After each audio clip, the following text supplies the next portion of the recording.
నేటి దైవవాక్కు ఎఫెసీ పత్రిక 1వ అధ్యాయము 6వ వచనం. ఎట్లనగా తన ప్రియుని యందు తాను ఉచితముగా మనకు అనుగ్రహించిన తన కృపా మహిమకు కీర్తి కలుగునట్లు తన చిత్త ప్రకారమైన దయా సంకల్పము చొప్పున యేసుక్రీస్తు ద్వారా తనకు కుమారులుగా స్వీకరించుటకై మనలను ముందుగా తన కోసము నిర్ణయించుకొని మనము తన ఎదుట పరిశుద్ధులమును నిర్దోషులమునై ఉండవలెనని జగత్ పునాది వేయబడకమునుపే ప్రేమ చేత ఆయన క్రీస్తులో మనలను ఏర్పరచుకొనెను. దేవుడు ప్రతి ఒక్కరిని చూచి ఎన్నుకున్నాడు.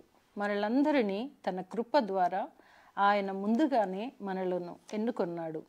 దేవుడు విశ్వాసులను ఎన్నుకొని ఉన్నతులుగా ఉండుటకు 3 కారణాలుగా చెప్తున్నాడు. అవి పాటించాల్సిన అవసరత మనకు చాలా ప్రాముఖ్యంగా ఉంది. ప్రభువు మనకు బోధించినట్లు ఉండుటకు ప్రయాసపడుచు దేవుడు నిర్ణయించిన ఆ 3 కారణములు జీవితానికి అలవర్చుకొని నడవాలి. అవేవనగా మానవులమైన మనమందరము పవిత్రంగాను నిర్దోషంగాను ఉండవలెనని దేవుని కోరిక.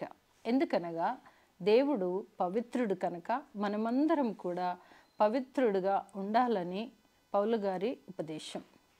అలాగే చూస్తే రెండవది, మనమందరము ఆయన సంతానంగా లేక ఆయన ప్రియమైన పిల్లలుగా ఉండాలని ఆయన కోరిక. ఆయన మన సృష్టికర్త కనుక మనమంతా ఆయన సొత్తు, ఆయన సంతానంగా ఉండాలి.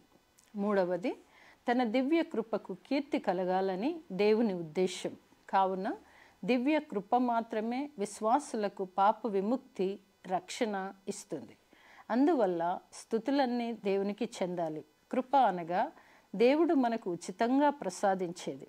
దేవుని కృప పొందుకోవాలంటే యేసుక్రీస్తు ఒక్కడే దారి కనుక యేసుక్రీస్తును కలిగిన జీవితము జీవిస్తూ దేవుని కృపకు పాత్రులమవుదుముగాక.